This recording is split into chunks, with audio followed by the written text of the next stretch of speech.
Hello student, in today's class we are going to learn about past tense.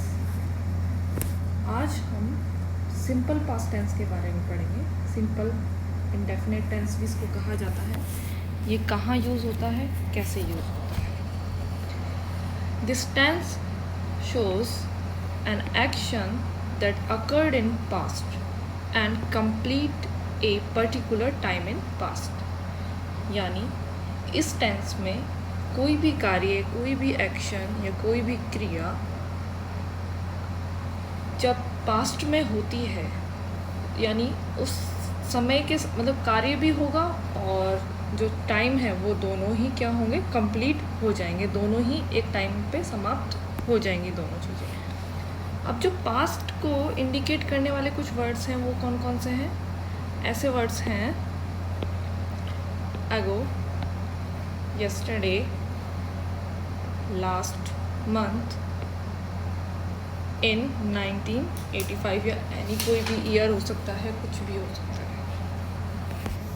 Then past indefinite tense के बारे में इन दूसरी important चीज़ ये है कि a verb exist in past indefinite tense when it is simply second form. यानी जो past indefinite tense है उसमें सिंपली सेकंड फॉर्म का ही यूज़ होगा. Now come to the how do we form the past indefinite tense. हम इसको form कैसे करेंगे, स्ट्रक्चर में फॉर्म कैसे करेंगे. अफर्मेटिव जो सेंटेंस है उसका स्ट्रक्चर फॉर्म क्या होगा, सब्जेक्ट, वर्ब की second form, then object.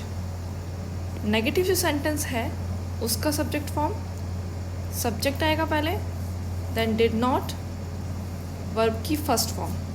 Verb की फर्स्ट फॉर्म इसलिए आया क्योंकि यहाँ डिड आ गया है तो सेकंड फॉर्म नहीं आएगा. Then object. इंटरोगेटिव सेंटेंस वही इसका जो डिड से स्टार्ट होगा ये, देन सब्जेक्ट आ जाएगा, उसके बाद में वर्ब की फर्स्ट फॉर्म एंड ऑब्जेक्ट. अगर WH वर्ड से शुरू हो रहा है इंटरोगेटिव सेंटेंस तो WH वर्ड पहले आ जाएगा, फिर उसके बाद में डिड, फिर सब्जेक्ट, फिर वर्ब की first form, then object. Interrogative negative sentence जो होता है उसमें भी क्या होगा, पहले हमारा जो इंटेरोगेटिव यानी जो क्वेश्चन मार्क है उसको हम ले लेंगे, यानी डिड को, फिर सब्जेक्ट आ जाएगा, फिर नॉट आ जाएगा, फिर वर्ब की फर्स्ट फॉर्म एंड लास्ट में क्या आ जाएगा, ऑब्जेक्ट. यूजेस क्या है पास्ट इंडेफिनिट टेंस के वो सीख लेते हैं. फर्स्ट जो यूज़ है, an action occurred in certain past time and complete. यानी कोई भी कार्य है, कोई भी क्रिया है जो पास्ट टाइम में एक निश्चित टाइम पर घटित हुई है और क्या है, कंप्लीट है, वो समाप्त भी हो चुका है वो एक्शन. एग्जाम्पल से देखते हैं इसको. ही गो टू मुंबई. जो गो है ये ब्रैकेट में दे दिया आपको, तो अब यहाँ कौन सी वर्ब आएगी, वेंट, क्योंकि पास्ट इंडेफिनिट टेंस के साथ में हम सेकंड फॉर्म लेंगे तो गो की सेकंड फॉर्म वेंट आ जाएगी. इसी तरह से दूसरा सेंटेंस देखते हैं. शी कम ब्रैकेट में to see me last night. तो ये येस्टरडे आ रहा है, इसमें लास्ट नाइट आ रहा है. दोनों वर्ड जो इंडिकेट कर रहे हैं पास्ट टेंस को, पास्ट इंडेफिनिट टेंस को कर रहे हैं क्योंकि ये सर्टेन टाइम में, एक टाइम में कंप्लीट हो चुका है कार्य हमारा. अब जो कम जो ब्रैकेट में है तो इसका सेकंड फॉर्म क्या होगा, केम.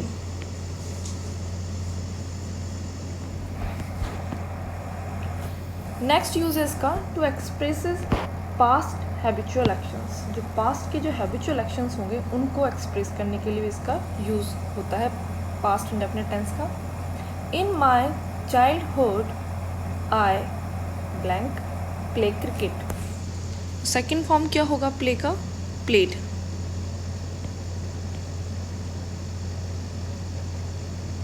प्लेड का यहाँ यूज़ हो जाएगा. इसी तरह से she always invite me to dinner. तो इनवाइट की सेकंड फॉर्म क्या होगी, invited.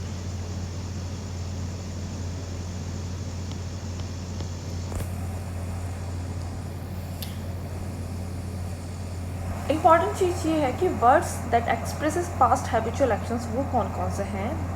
That word express past habitual actions.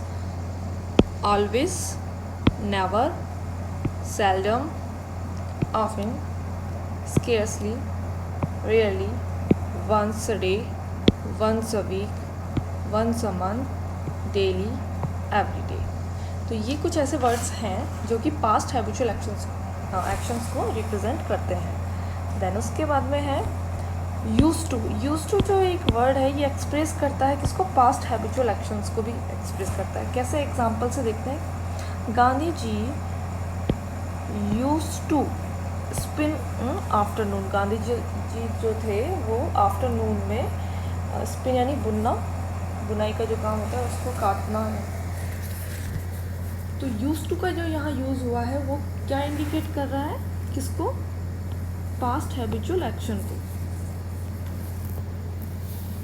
Next use है to actions happen at same time. यानी दो एक्शन हैं जो एक टाइम में होंगे. कैसे, एग्जाम्पल से समझते हैं इसको. While she cooked I wrote a book.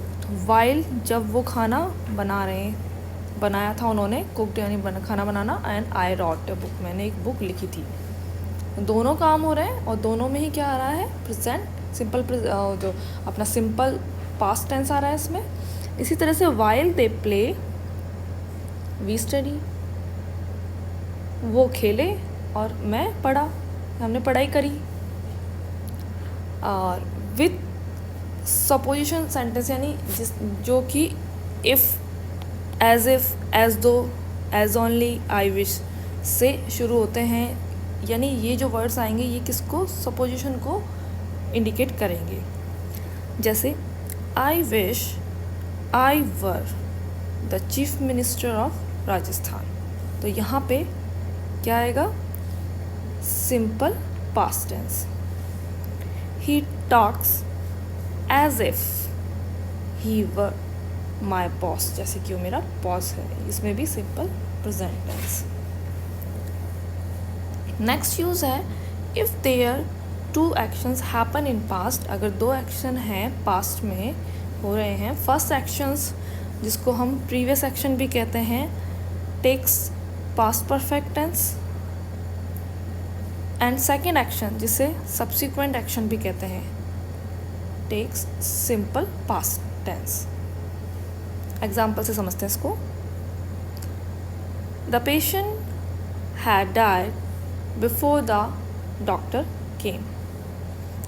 अब इसमें दो एक्शंस हो रहे हैं. द पेशेंट डाई हो चुका है एंड डॉक्टर का आना, doctor came. Which action is take place first, the patient had die. इसलिए जो प्रीवियस एक्शन है, जो फर्स्ट एक्शन है, उसमें हम यूज़ करेंगे पास्ट परफेक्ट टेंस को. एंड जो इसका सेकंड सेक्शन है, एक्शन है, इसमें सब्सिक्वेंट एक्शंस जो हैं उसमें हम यूज़ करेंगे सिंपल पास्ट टेंस को. इसी तरह से दूसरा सेंटेंस देखते हैं. The train had depart when he reached the station. Train जा चुकी थी जब वो स्टेशन पहुंचा. तो इसमें ट्रेन का जाना पहले हुआ है, इसलिए ट्रेन के साथ में आया है past perfect. And he reached the station, यहाँ आया है simple past tense.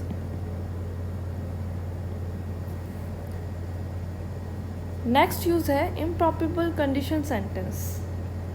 Improbable condition sentence, improbable का मतलब असंभाव्य, जिन पे संभावना कम होती है. जैसे if you work hard you would पास. यानी तुम मुश्किल से ही हार्ड वर्क करोगे इसलिए तुम मुश्किल ही पास होगे. तो if you worked hard, second form, you would pass. Second जो उसका रिजल्ट जो आ रहा है उसमें वुड का यूज़ होगा. वर आई बर्ड आई वुड फ्लाई. यानी अगर मैं क्या होता बर्ड तो वर आई बर्ड आई वुड फ्लाई। आज हमने पास्ट सिंपल पास्ट टेंस के जो यूजेस सीखे हैं और कल इसको हम कंटिन्यू करेंगे पास्ट कंटिन्यूस टेंस के साथ। Thank you very much.